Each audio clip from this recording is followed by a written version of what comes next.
In the 36th year of the reign of Asa, Baasha king of Israel came up against Judah, and built Ramah, to the intent that he might let none go out or come in to Asa king of Judah. Then Asa brought out silver and gold out of the treasures of the house of the Lord and of the king's house, and sent to Benhadad king of Syria, that dwelt at Damascus, saying, There is a league between me and thee, as there was between my father and thy father. Behold, I have sent thee silver and gold. Go, break thy league with Baasha king of Israel, that he may depart from me. And Benhadad hearkened unto King Asa, and sent the captains of his armies against the cities of Israel, and they smote Ijon, and Dan, and Abel-maim, and all the store cities of Naphtali.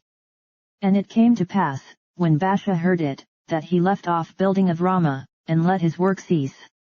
Then Asa the king took all Judah, and they carried away the stones of Ramah, and the timber thereof, wherewith Baasha was building, and he built therewith Geba and Mizpah. And at that time Hanani the seer came to Asa king of Judah, and said unto him, Because thou hast relied on the king of Syria, and not relied on the Lord thy God, therefore is the host of the king of Syria escaped out of thine hand. Were not the Ethiopians and the Lubims a huge host, with very many chariots and horsemen? Yet, because thou didst rely on the Lord, he delivered them into thine hand. For the eyes of the Lord run to and fro throughout the whole earth, to shew himself strong in the behalf of them whose heart is perfect toward him. Herein thou hast done foolishly, therefore from henceforth thou shalt have wars. Then Asa was wroth with the seer, and put him in a prison house, for he was in a rage with him because of this thing. And Asa oppressed some of the people the same time.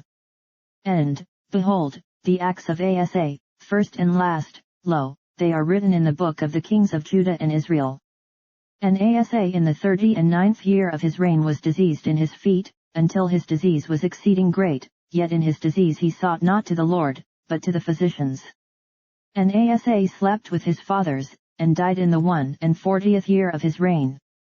And they buried him in his own sepulchres, which he had made for himself in the city of David, and laid him in the bed which was filled with sweet odors and divers kinds of spices prepared by the apothecary's art, and they made a very great burning for him.